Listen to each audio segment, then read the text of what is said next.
එදිනෙදා ඔබේ මුළු සිරුරටම රැකවරණයක්. සුදේශී කොඹ සබන්. ලෙන්ගතුකම වැඩි කරගන්න ලව්ජු රුපියල් 50 අඩු කළා. මාමේ එන්න අපිට එකක් බොමු.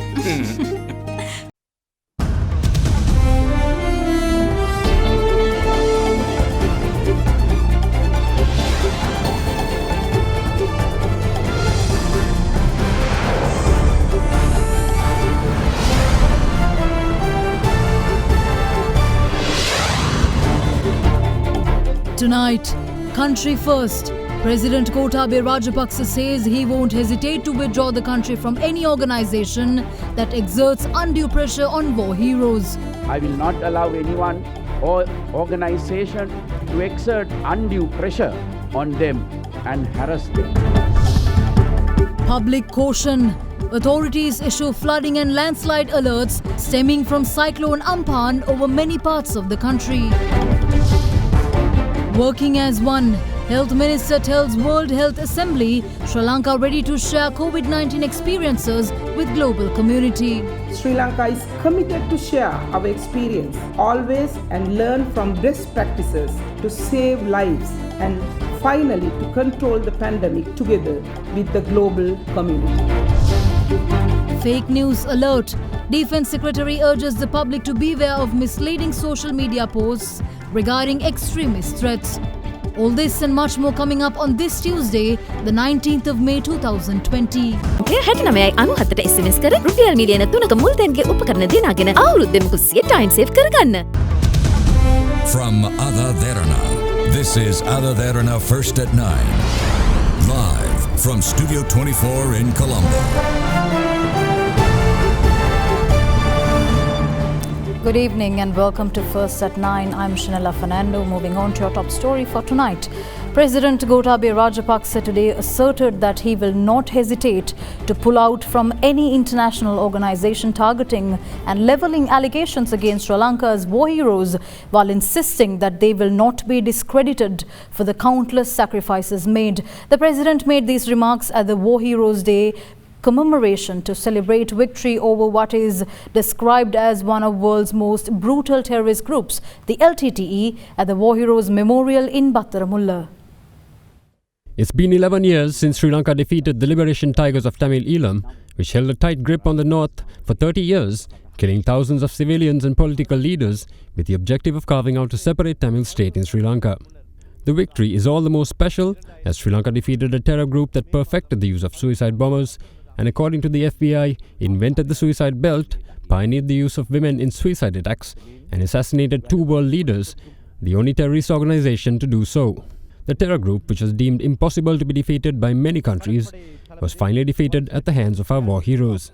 With that, the annual victory commemoration was held at the War Heroes Memorial in Battaramulla today.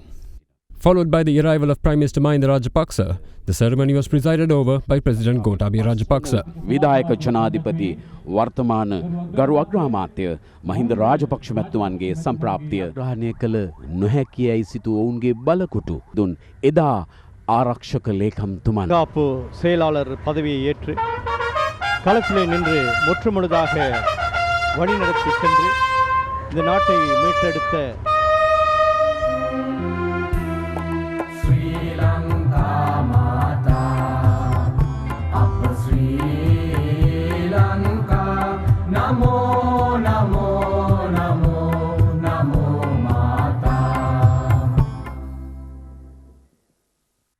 The occasion was also graced by the commanders of the Tri-Forces, the Acting Inspector General of Police and Defence Secretary, retired Major General Kamal Gunaratna.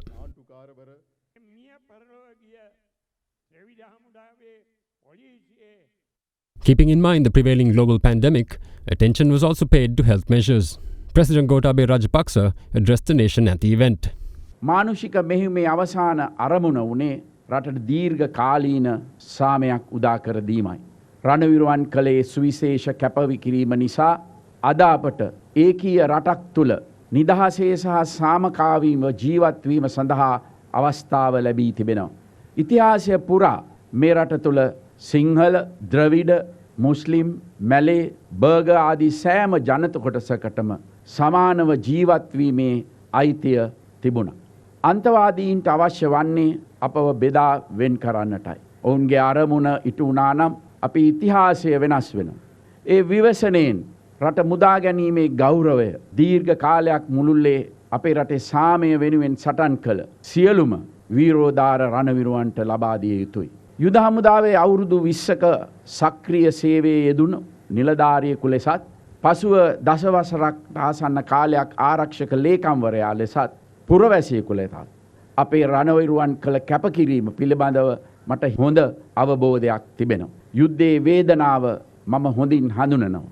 Even leaders of powerful countries have emphatically stated that they would not allow any action against their war heroes.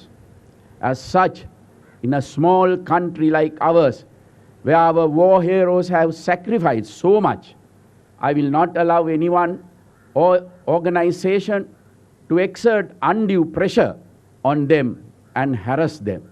If any international body or organization continuously target our country and our war heroes using baseless allegations, I will also not hesitate to withdraw Sri Lanka from such bodies or organizations.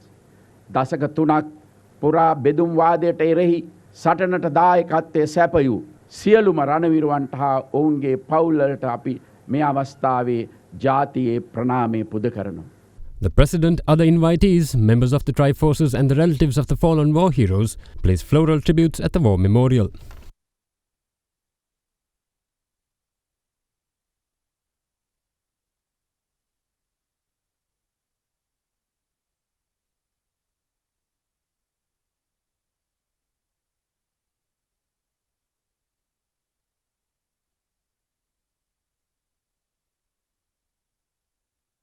නිෂ්පාදිත දිනය කවදත් අලුත් වටවල තේ අරගන්න. වටවල තේ ශ්‍රී ලංකාවේ තේ එක.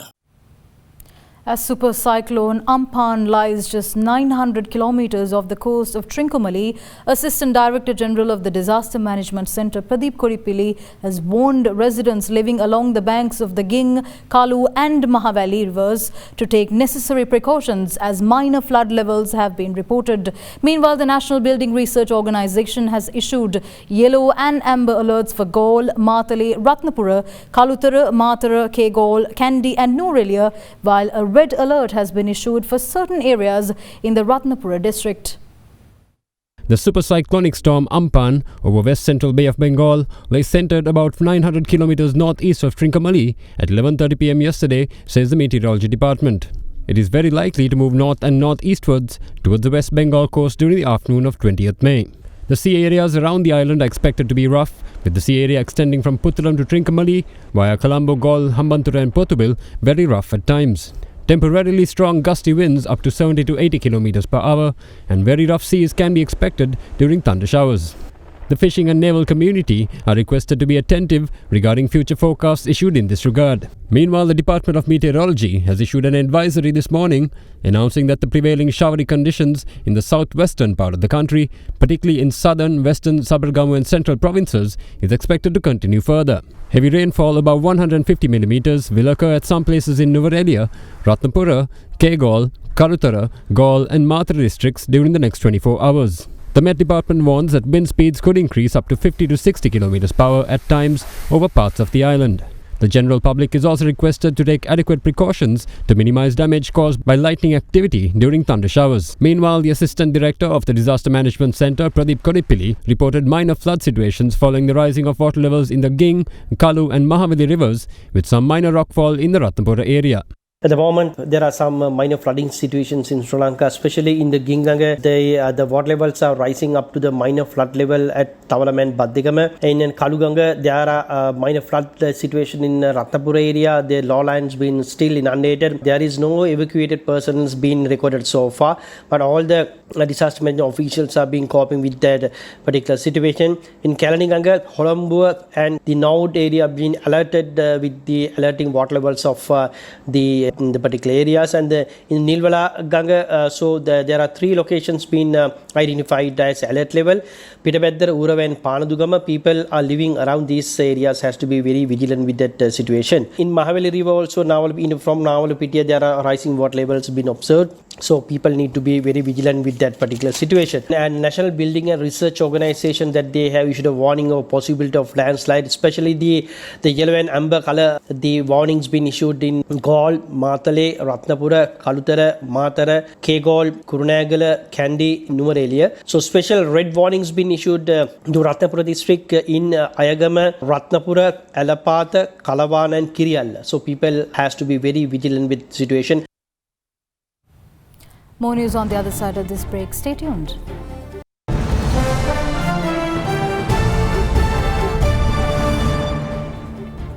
Welcome back. In more news, addressing the 73rd Annual World Health Assembly, Minister of Health Pavitra Vanniyarachi stated that Sri Lanka is committed to sharing experiences of handling the COVID-19 situation in the country with the rest of the world. In the meantime, the number of COVID-19 infections in Sri Lanka crossed 1,000 today with a confirmation of 28 more cases, all of them naval personnel from the Oluville Quarantine Centre. 10 more recoveries were confirmed during the last 24-hour cycle, increasing the number of recoveries up to 569. The number of active cases under treatment now stands at 442, with the confirmation of 28 fresh cases today. The new number of infections has now surpassed the 1,000 mark to stand at 1,020. Meanwhile, 5 more sailors recovered and were discharged from hospital, bringing total naval personnel recoveries to 209. In the meantime, 11 cases were confirmed yesterday, and out of the 11 cases, 10 are Navy personnel, while the other remaining was a recent arrival from Singapore who was under quarantine. In another development, 2 Navy sailors who participated in the Guard of Honor rehearsal for the War Heroes commemoration ceremony have tested positive for COVID-19 yesterday. This was confirmed after PCR tests were conducted on naval personnel participating in the rehearsal. Steps were taken by the Navy to quarantine 30 other sailors. In the meantime, the oldest patient infected with COVID-19 has recovered and been discharged from hospital recently. The 94-year-old patient was previously transferred to the IDH hospital from the Velikanda hospital due to a worsening health situation. Meanwhile, in commemoration of the war victory, the staff of the IDH hospital organized a musical event as a tribute to the naval personnel obtaining treatment at the hospital. Meanwhile, 98 people who completed their quarantine process at the Palali Quarantine Centre left for their homes today. In the meantime, Minister of Health Pavitra Vanniyarachi addressed the 73rd Annual World Health Assembly, where she stated that Sri Lanka stands ready to share experiences with the international community on the COVID-19 fight.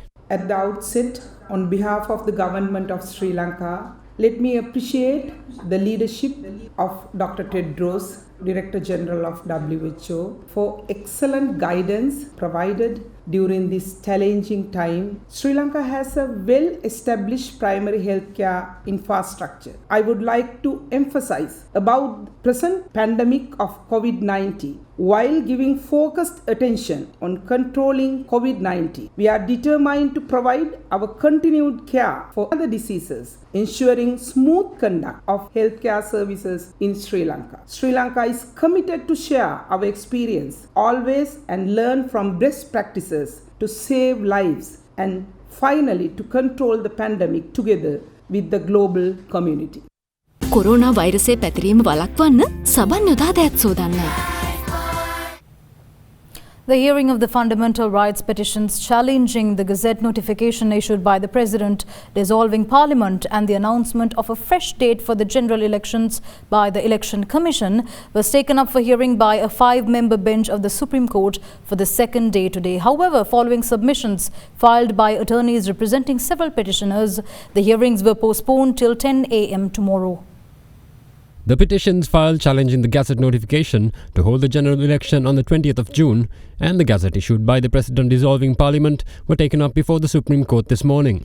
The petition, filed by Executive Director of the Centre for Policy Alternatives, Dr. Pakyasoti Sarvanamuttu, was taken up first today, with Attorney at Law Viran Korea making submissions arguing that the Constitution calls for an election to be held within 3 months of the date of dissolution, which renders the Election Commission's announcement of a fresh date for elections on June 20th as unconstitutional.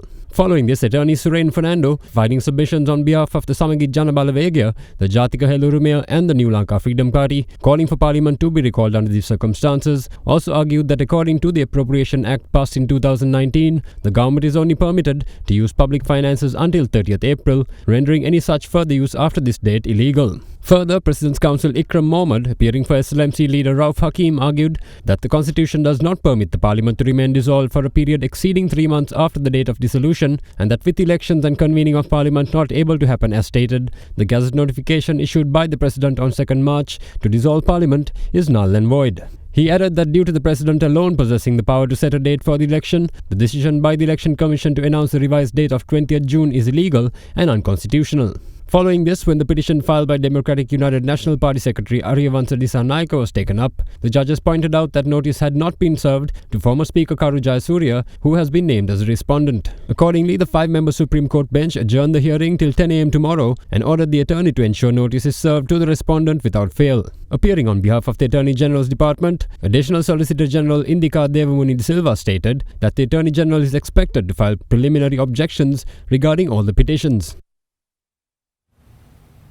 The Defence Ministry has urged the public not to be misled by certain posts circulating on social media platforms regarding threats posed in Sri Lanka by extremist elements. Defence Secretary retired Major General Kamal Gunaratne reiterated that country's national security had not been overlooked while deploying security forces and police personnel to contain the spread of coronavirus pandemic. The Defence Secretary added that all intelligence agencies which were brought under one network under the present government have been fully strengthened to be alerted on internal and external security threats. Further, the Defence Secretary stated that there was a required number of military and police personnel to be deployed to support the government's efforts in controlling the spread of the virus while maintaining the national security. In addition, the statement added that the Sri Lanka Navy is fully engaged in nabbing drug traffickers operating locally and internationally, while the military and police are also engaged in controlling organized crime and dealing with any other forms of terrorism. More news on the other side of this break. Stay tuned.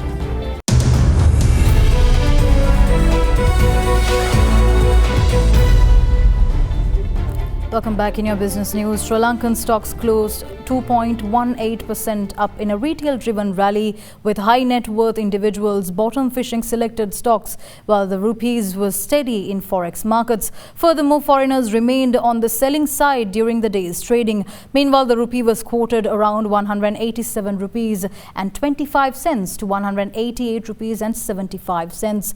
Now here's a brief report on how the market performed during the day. Today the market was up again for the 5th consecutive day with strong buying interest from the local investor community. We saw the market surging up to around 4,761 points. That's over 150 points gain during the first half an hour, and then we saw a slow and gradual downward trend of the market for the rest of the day, for the market to end at around 4,701, up by only around 94 points. Significant buying interest was mainly there from local retailers and high net worth community, while the foreigners were mostly onto the selling side. So today also we saw again over 400 million rupees worth of net foreign selling in the market. In addition, if you take the foreign selling, we saw foreign selling in across the board in most of the blue chip counters, mainly concentrating on John Keells and the main bank stocks. The upward movement in the market was mainly due to a couple of illiquid counters, CTC and CCS, that significantly moved up in the market. In addition to that, the upward movement in John Keells holdings also contributed to the market. With that, we wrap up tonight's edition of First at 9. Thank you for joining. I'm Shanella Fernando. Good night.